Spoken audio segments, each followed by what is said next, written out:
I'm going to demonstrate a bicep curl, and I'm going to demonstrate an overhand curl, which works the forearm, the brachialis. You get a little bicep in there, but you want to work both sides. If you're always just curling, for example, everything will get tight, your backside will be weak, you'll get elbow discomfort. Another thing, the brachialis that runs underneath the bicep, working that, if somebody wants a nice bicep, that's actually very important. The larger that gets, it pushes the bicep up. So the bicep will lift, and then the bicep itself will have a peaked look better. And for the bicep curl, I'm going to use a 34-inch white band because I want decent tension in the beginning, for example.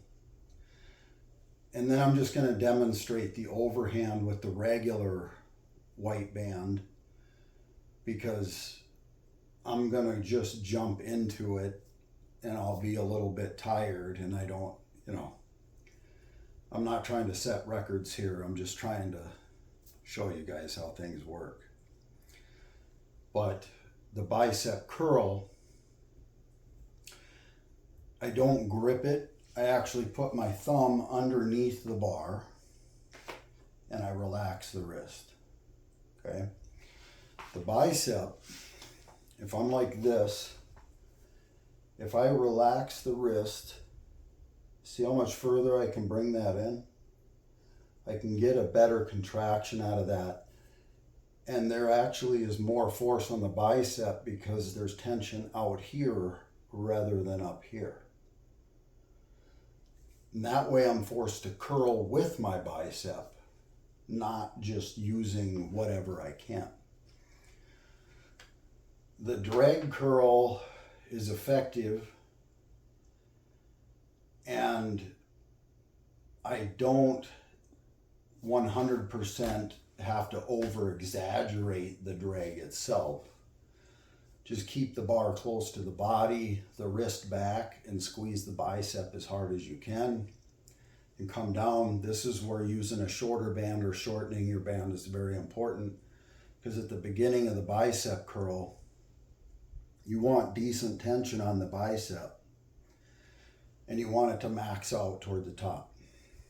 Also, if you're using too long of a band and then you end up going to a larger band, because you end up getting a lot of reps with a smaller band. Then you get to a bigger band. In the beginning, you're going to have the same aspect. You're not going to have enough tension in the beginning.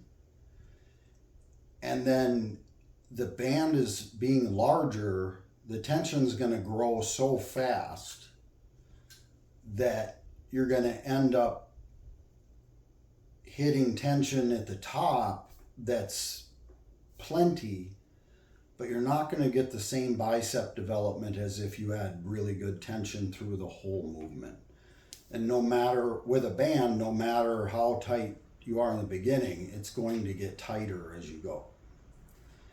So I didn't think I was ever going to run into ego lifting with bands, but there is that. I run into a lot of guys that seem to think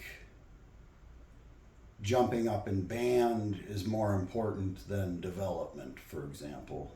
I try to get as much muscle as possible out of each band and absolutely exhaust every bit of aspect of that band before I have to move up to another band. So, with that said, I will start a bicep curl. So again, this is a 34-inch white band. You can see if I was using the regular one, it would be up here and still loose. It's tight down here. And I'm going to put my thumb underneath and relax the wrist, okay? chest up. And as I curl up like this, all I'm doing is maxing out that bicep as hard as I can.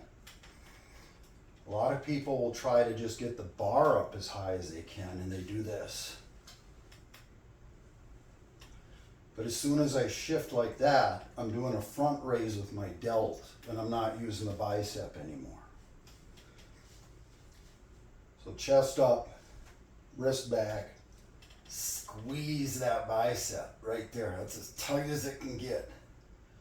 Come down, squeeze the bicep. Shoulders back, squeeze the bicep.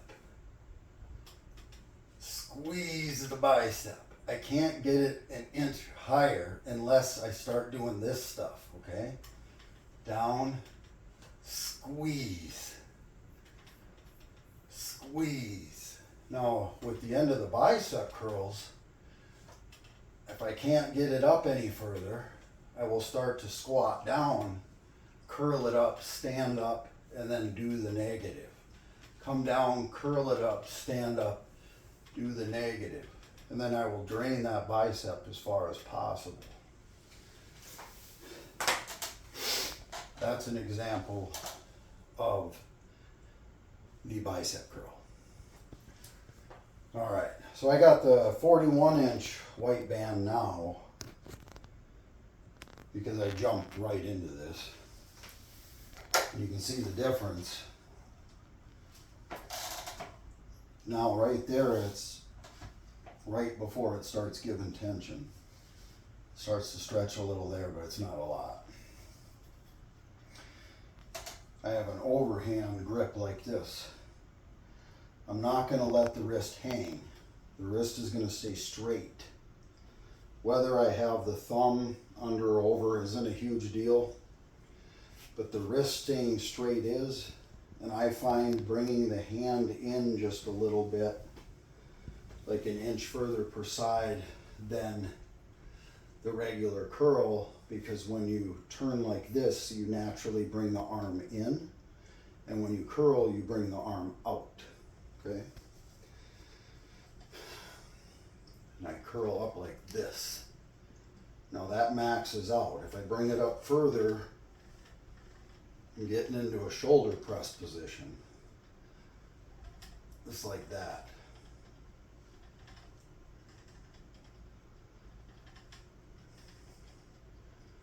Now I'm working the top of the back side of the forearm and the brachialis.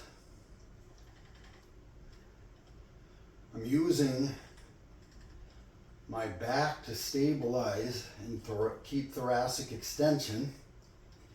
I'm using my rear delts to keep back.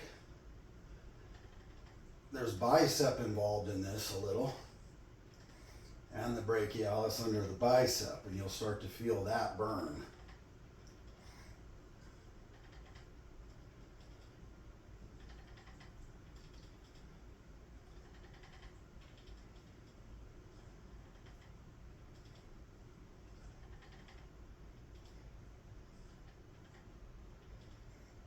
And as she starts giving out, you get to the point where you, let's say I can't get it up here anymore.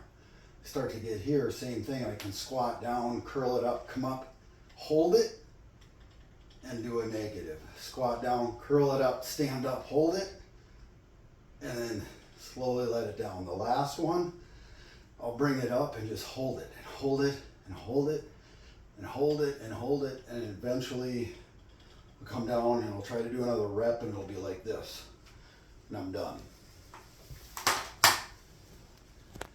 And that's that.